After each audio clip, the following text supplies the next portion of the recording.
Chandni cooking ಚಾನಲ್ಗೆ ಸ್ವಾಗತ. ಇವತ್ತಿನ ರೆಸಿಪಿ ಬಜ್ಜಿನ ಹೇಗೆ ಮಾಡೋದು ನೋಡೋಣ ಬನ್ನಿ. ಬಜ್ಜಿ ಮೆಣಸಿನ್ಕಾಯಿ, ಹಸಿರು ಮೆಣಸಿನ್ಕಾಯಿ, ಈರುಳ್ಳಿ, ಸಾಂಬಾರು ಸೊಪ್ಪು, ಸಬ್ಸಿಗೆ ಸೊಪ್ಪು, ಕರಿಬೇವು, ಕಡಲೆ ಹಿಟ್ಟು, ಅಕ್ಕಿ ಹಿಟ್ಟು. ಒಂದು ಬೌಲ್ ತಗೊಂಡು ಕಡಲೆ ಹಿಟ್ಟನ್ನ ಸೇರಿಸ್ಕೊತಾ ಇದ್ದೀನಿ. ಅದಕ್ಕೆ 3 ಸ್ಪೂನ್ ಅಕ್ಕಿ ಹಿಟ್ಟನ್ನ ಸೇರಿಸ್ಕೊಳ್ಳಿ. ಈಗ ಏನೇನು ಕಟ್ ಮಾಡಿ ಇಟ್ಕೊಂಡಿದ್ದೆ ಅದನ್ನು ಸೇರಿಸ್ಕೊತೀನಿ. ಈರುಳ್ಳಿನ ಹಾಕೋತಾ ಇದ್ದೀನಿ. ಇಷ್ಟನ್ನು ಅದರೊಳಗೆ ಹಾಕೋಬೇಕು, ಬಟ್ಲೊಳಗೆ. ಒಂದು ಬಜ್ಜಿ ಮೆಣಸಿನ್ಕಾಯಿ ಇತ್ತು ಅಂತ ಅದನ್ನು ಸಣ್ಣಗೆ ಕಟ್ ಮಾಡಿ ಹಾಕ್ಕೊಂಡಿದ್ದೀನಿ. ಬೇಕು ಅನ್ನೋರು ಹಾಕ್ಕೊಳ್ಳಿ, ಇಲ್ಲ ಸ್ಕಿಪ್ ಮಾಡಿ ಬಜ್ಜಿ ಮೆಣಸಿನ್ಕಾಯಿನ. ಇಷ್ಟನ್ನ ಹಾಕ್ಕೊಂಡು ರುಚಿಗೆ ತಕ್ಕಷ್ಟು ಉಪ್ಪನ್ನ ಸೇರಿಸ್ಕೊಳ್ಳಿ. ಒಂದು ಹಸಿರು ಮೆಣಸಿನ್ಕಾಯಿ ಹಾಕಿರೋದ್ರಿಂದ ಸ್ವಲ್ಪ ಖಾರ ಪುಡಿ ಹಾಕೋತಾ ಇದ್ದೀನಿ.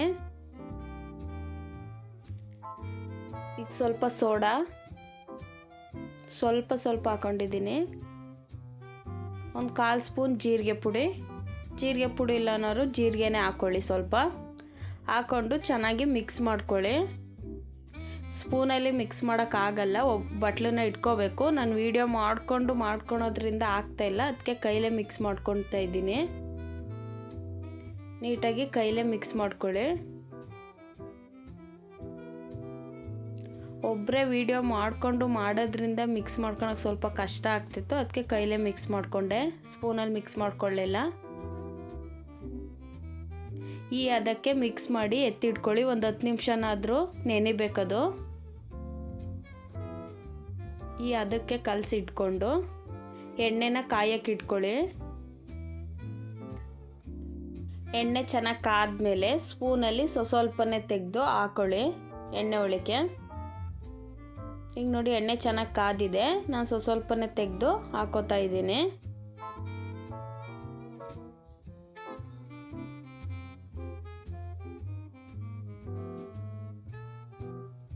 ಈ ಎಣ್ಣೆಗೆ ಎಷ್ಟಾಗುತ್ತೆ ಅಷ್ಟನ್ನ ಹಾಕೊಳ್ಳಿ.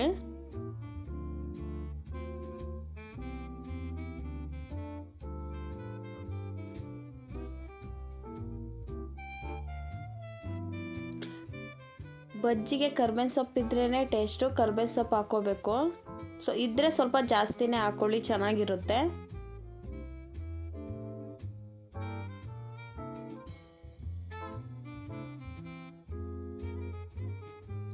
ನೀಟಾಗಿ ಒಂದೊಂದು ಸ್ಪೂನ್ನೇ ತೆಗೆದು ಹಾಕೊಳ್ಳಿ.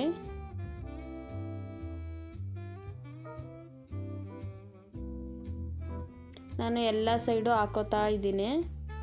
ಎಲ್ಲೆಲ್ಲಿ ಜಾಗ ಖಾಲಿ ಇರುತ್ತೋ ಅಲ್ಲಿಗೆಲ್ಲ ಹಾಕೊಳ್ಳಿ. ಹಾಕ್ಕೊಂಡು ಈಗ ಮುಡ್ಸಾಕೊಳ್ಳಿ. ಒಂದೇ ಸೈಡ್ ಬೇಯುತ್ತೆ, ಇನ್ನೊಂದು ಸೈಡು ಬೇಯಿಸ್ಕೊಳ್ಳಿ. ಸ್ವಲ್ಪ ಗೋಲ್ಡ್ ಕಲರ್ ಬರೋವರೆಗೂ ಬೇಯಿಸ್ಕೊಳ್ಳಿ. ತುಂಬ ಬೇಯಿಸಿದ್ರೆ ಸೀದೋಗ್ಬಿಡುತ್ತೆ.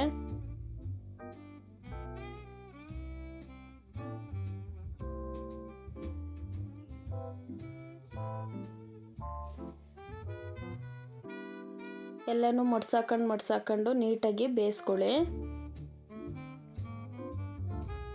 ನಾನೊಂದು ಪ್ಲೇಟ್ ತಗೊಂಡು ಅದಕ್ಕೆ ವೈಟ್ ಪೇಪರ್ನ ಇಟ್ಕೊಂಡಿದ್ದೀನಿ, ಟಿಶ್ಯೂ ಪೇಪರ್ನ. ನೀವು ಟಿಶ್ಯೂ ಪೇಪರ್ ಹಾಕ್ಕೊಂಡು ಇಟ್ಕೊಳ್ಳಿ. ನೋಡಿ, ಅದಕ್ಕೆ ಬೆಂದಮೇಲೆ ತೆಕ್ಕೊಳ್ಳಿ. ನೀಟಾಗಿ ಎಣ್ಣೆನ ಸೋರಿಸ್ಬಿಟ್ಟು ತೆಗೆದಾಕೊಳ್ಳಿ.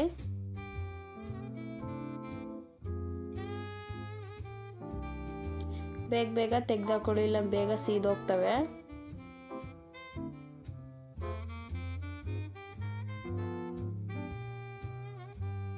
ನೀಟಾಗಿ ತೆಗೆದಾಕೊಂಡು ಇನ್ನೊಂದು ಸ್ವಲ್ಪ ಹಿಟ್ಟು ಉಳಿದಿತ್ತು, ಅದಕ್ಕೇನೆ ಈಗ ಮತ್ತೆ ಹಾಕೋತಾ ಇದ್ದೀನಿ ನಾನು. ಹಾಕ್ಕೊಂಡು ಅದನ್ನು ಇದೇ ಥರ ಬೇಯಿಸ್ಕೊತೀನಿ.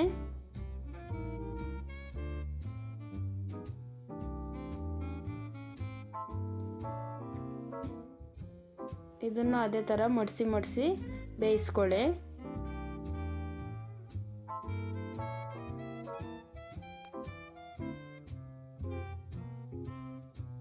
ಚೆನ್ನಾಗಿ ಕಾದಿರೋದ್ರಿಂದ ಬೇಗ ಇದು ಬೇಯುತ್ತೆ. ಎರಡನೇ ದೆಬ್ಬೆ ನೀಟಾಗಿ ಮಡ್ಸಾಕೊಂಡು ಬೇಯಿಸ್ಕೊಳ್ಳಿ.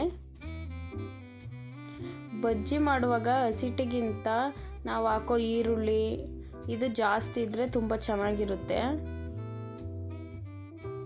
ಈರುಳ್ಳಿ, ಸಾಂಬಾರು ಸೊಪ್ಪು, ಸಬ್ಸಿಗೆ ಸೊಪ್ಪು ಇದ್ರೇ ಟೇಸ್ಟು ಬಜ್ಜಿ. ಇದನ್ನು ಗೋಲ್ಡ್ ಕಲರ್ ಬರೋವರೆಗೂ ಬೇಯಿಸ್ಕೊಂಡು ಸೈಡಿಗೆ ತೆಕ್ಕೊಳ್ಳಿ.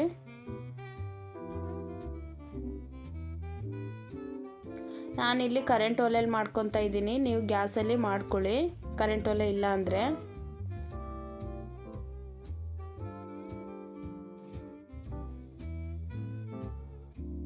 ಈಗ ನೋಡಿ ಬೆಂದಿದೆ, ನಾನು ತೆಗೆದಾಕೋತಾ ಇದ್ದೀನಿ.